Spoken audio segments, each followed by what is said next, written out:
He was in Nigeria at what is now modern Benin, formerly Dahomey.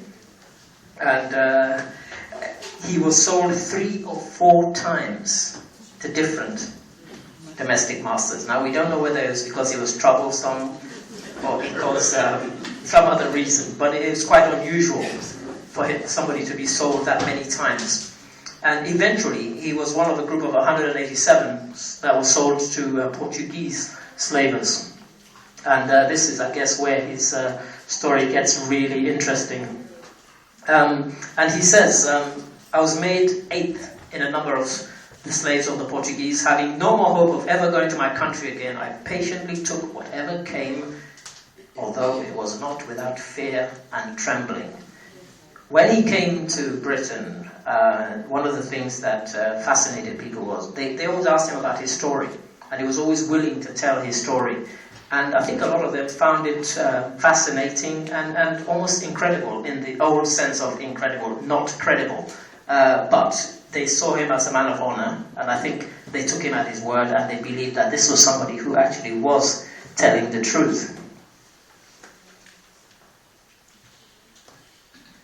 Now, as you can see here, nowadays we talk about Freetown and we run the two words together. But of course, if you know the history of the place, you realize that, of course, we do mean 2 separate words. A free town.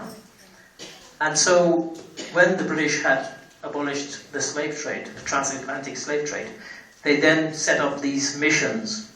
Kind of what I guess the SAS think they do these days, when they go on raids and try and free people or kill people, and that they think are bad people. So what they did was they would actually attack ships belonging to some of the other European nations, Portugal, Spain, the Netherlands, who were carrying on, because as far as they were concerned, they weren't British. Why should they pay any heed to the fact that the British had abolished this slave trade? It was quite lucrative for them.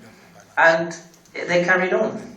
And imagine, 14 years later, he was liberated by the British Navy and resettled in this free town which had been established. And he was initially sent to Bathurst village, which was a liberated African settlement in the colony of Sierra Leone, as it was then called. And he was amongst... of course, they had all these phrases that they used to use for people, resettlers, recaptives, etc., etc. And there were, many of them were named after a lot of the white colonial people. Some of them were the people who